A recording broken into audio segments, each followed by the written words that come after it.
For a few days this month, astronomers thought they might be looking at one of the oldest galaxies ever captured on camera. A smear of light from less than 1 billion years after the Big Bang, hiding in plain sight inside data the James Webb Space Telescope had already collected and quietly filed away months earlier. Nobody had gone looking for it. Nobody on the original research team even knew it was there. It simply sat inside a public archive, one faint, stretched-out streak of light among thousands of other objects in the image, until one researcher happened to notice it didn't match anything already on record. And then, almost as quickly as the discovery made headlines, the story flipped completely. The galaxy wasn't ancient at all. It was billions of years younger than first believed. And the reason for the mistake turned out to be just as fascinating as the discovery itself. Here's exactly what happened, because this is one of those stories where the twist matters just as much as the initial find. It starts with a massive cluster of galaxies called MAX J0308, 9+2=645, sitting so far away that its light has taken billions of years to reach us. This cluster isn't new to astronomy. It was originally photographed by the Hubble Space Telescope years ago, and it's famous for something called gravitational lensing, a real physically confirmed phenomenon predicted by Einstein's general theory of relativity, where an object with enormous mass actually bends the fabric of space around it, warping and magnifying the light of anything sitting further behind it from our point of view. When a massive galaxy cluster like this one happens to sit directly between Earth and something much farther away, it can act like a natural cosmic magnifying glass, stretching that distant light into long, curved streaks called arcs. Astronomers had already mapped several of these arcs around this particular cluster using Hubble's original images, each one representing a distant galaxy whose light got bent and amplified on its way to us. But here's where it gets interesting. James Webb has now photographed that same cluster in far greater detail than Hubble ever could. And all of that data has been sitting in Webb's public archive, freely available for any researcher on the planet to comb through whether or not they were part of the team that originally requested the observations. That's exactly what one astrophysicist did. Working independently, outside of the original observing team, a researcher went back through 54 separate public fields of Webb imaging around this cluster and systematically evaluated nearly 1,600 individual objects, searching specifically for elongated, curved sources that had the telltale geometry of a gravitational arc, stretched out and oriented in a direction that lines up with how the cluster's gravity should be bending light around it. Out of all those candidates, one object stood out immediately. It was bright enough to actually study in detail despite its distorted, stretched appearance, and its shape checked every box astronomers look for in a genuine lensed arc. Elongated by roughly 6.5 times its width, curved and oriented almost perfectly tangentially to the cluster's center. Exactly the geometry you'd expect if this were a distant galaxy's light being stretched around the outer edge of the cluster's gravitational field. But when the researcher went looking for where this object had already been cataloged in the major astronomical databases that track basically everything ever discovered in the sky, it simply wasn't there. It didn't appear in the published inventory of lensed objects for this specific cluster. It wasn't listed in any of the standard reference databases astronomers check as a matter of routine. When the researcher reached out directly to the science team that had originally requested this Webb observation to make sure this wasn't just an oversight, they confirmed it too. This object, sitting right there in publicly available data, had simply never been noticed or logged by anyone before. That alone made it worth chasing down properly. And the first serious analysis produced a genuinely exciting result. Using a standard tool astronomers rely on to estimate distance based on an object's colors across different wavelengths of light, the initial measurement placed this galaxy at a redshift of roughly 4.4. In plain terms, redshift is essentially the universe's way of stretching light as space itself expands, and the further away something is, the more dramatically stretched or redshifted its light becomes by the time it reaches us. A redshift around 4.4 would place this galaxy's light as having left its source somewhere within the first 1.5 billion years after the Big Bang, putting it firmly in that incredibly rare category of galaxies. Astronomers are racing to find right now direct evidence of what the universe looked like in its earliest, most formative chapter. For a moment, that's exactly what this looked like, a previously unknown window into the deep, early universe, discovered not through some brand new observation, but sitting quietly inside data that had already been sitting on servers for months. But extraordinary claims in astronomy always demand a second, more careful look, and that second look is exactly what changed this story entirely. The problem turned out to be the object's own shape. Because this galaxy had been so dramatically stretched and distorted by the cluster's gravity, standard automated measurement techniques struggled to capture its full brightness accurately. Most sky surveys use a fixed measurement window, essentially a small box or aperture placed around an object to add up how much light it's giving off in different color filters. That approach works well for a normal, roughly round galaxy. But for something stretched into a long, thin arc, a fixed aperture might only capture part of the object's actual light, missing a meaningful chunk of it entirely. And because distance estimates like redshift are calculated by comparing how bright an object appears across different color filters, even a modest error in capturing that light can throw the resulting distance calculation off by an enormous margin. Once the researcher went back and specifically corrected the measurement to properly account for the galaxy's stretched, elongated shape, the numbers changed dramatically. The redshift dropped from that initial estimate of 4.4 all the way down to around 1.4. That's an enormous difference.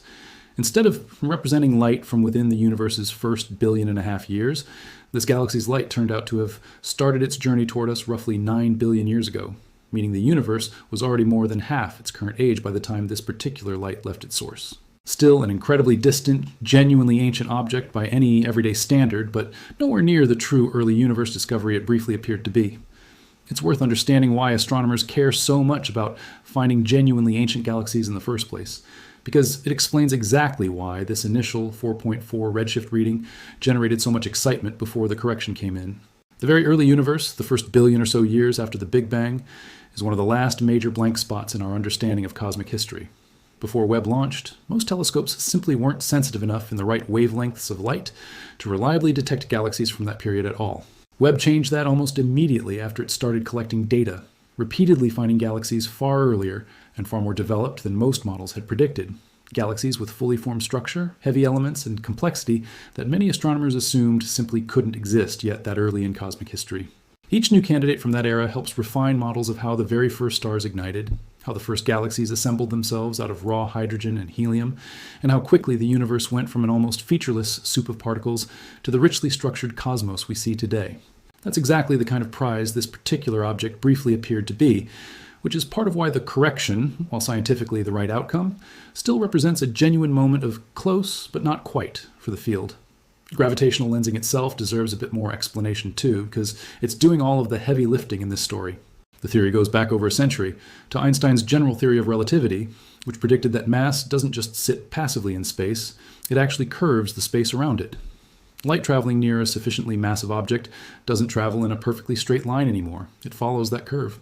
Astronomers first confirmed this prediction observationally back in 1919 during a solar eclipse, when they measured starlight bending slightly as it passed near the sun. Scale that same effect up to something as massive as an entire galaxy cluster, made up of hundreds or even thousands of individual galaxies, along with enormous quantities of invisible dark matter. And the bending effect becomes powerful enough to noticeably stretch, distort, and brighten the light of galaxies sitting far behind that cluster from our point of view. It's effectively a naturally occurring telescope lens built out of the gravity of an entire cluster of galaxies, and astronomers have learned to use it deliberately, pointing instruments like Webb at massive foreground clusters, specifically because doing so lets them see background galaxies that would otherwise be far too faint and distant to detect directly. Based on the corrected data, astronomers now believe this galaxy sits behind the massive cluster itself, with its light passing close enough to the cluster on its way toward Earth to get stretched and magnified by the cluster's gravity. Consistent with what scientists call a single-lensed image, meaning the galaxy's light got distorted and brightened, but not split into multiple separate copies, the way some gravitationally lensed objects appear. Its position lines up with that interpretation too, sitting roughly 51 arc-seconds away from the cluster's center in an orientation that closely matches the direction gravity should be stretching background light at that exact spot. Researchers are now working on a fully updated model of how mass, including the invisible dark matter that makes up most of any galaxy cluster's total gravity, is distributed throughout this cluster, specifically to test whether that model can accurately predict and reproduce everything observed about this object. If the model lines up, it becomes strong, independent confirmation of exactly how this galaxy's light traveled to us. If it doesn't line up, scientists will need to reassess the picture yet again. And this isn't even the end of the story, because the same search turned up a second, fainter candidate with a similarly elongated shape, sitting at a comparable distance from the cluster's center. This second object is dimmer and smaller than the first, which means its measurements are considerably less certain, and the exact same aperture measurement problem that dramatically changed the first galaxy's distance estimate could affect this fainter one even more severely, potentially by an even wider margin given how little light there is to work with in the first place.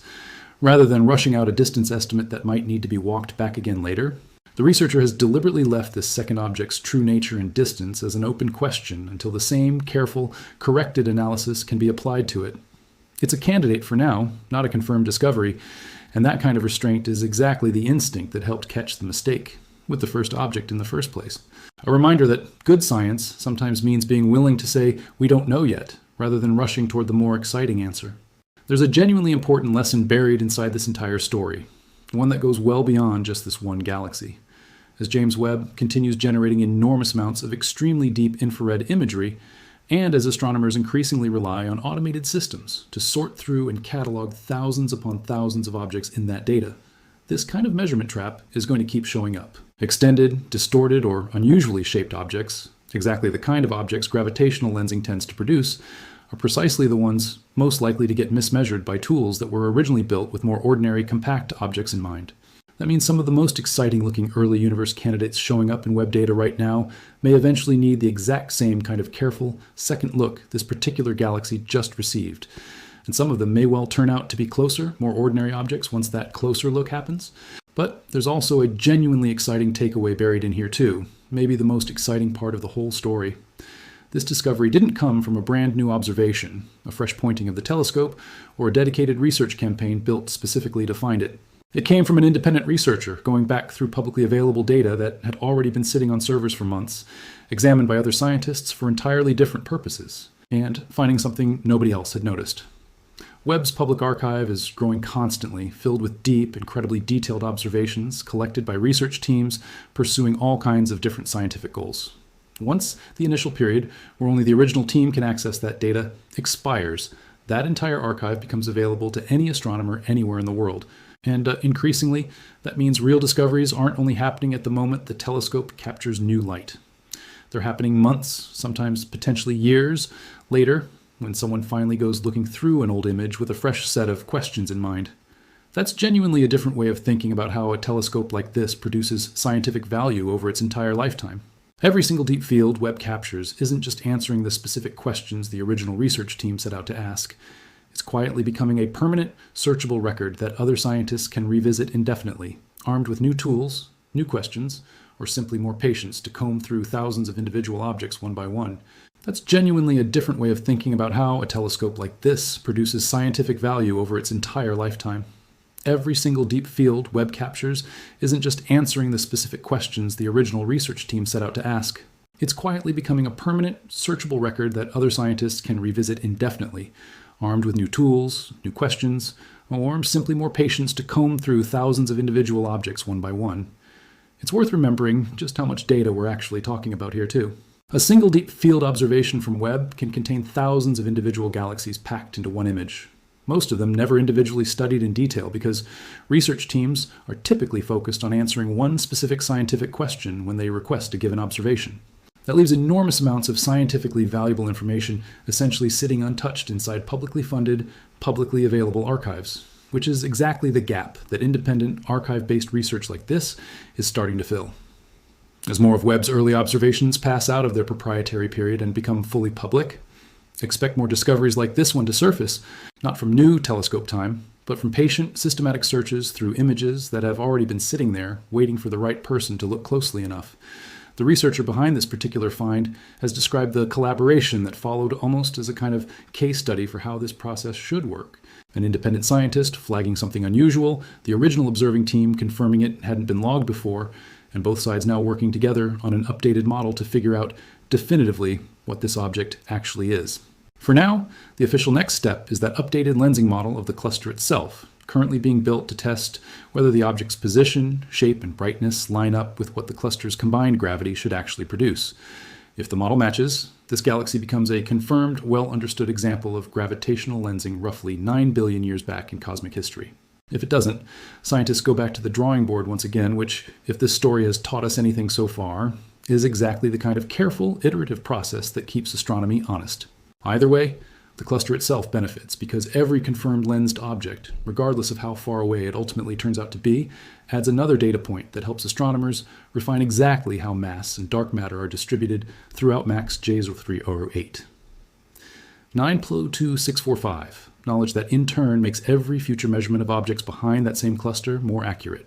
So no, James Webb didn't just photograph the earliest galaxy ever seen, at least not this time. What it actually captured turned out to be something almost more interesting. A genuine reminder of how easy it still is to misread the universe's oldest light And how much of what Webb has already recorded may still be sitting there, unexamined, waiting for the right person to take a second look. If you find this kind of space discovery fascinating, make sure you're subscribed, because Webb's public archive is only getting bigger, and if history is any guide, this almost certainly won't be the last surprise hiding inside data we already have.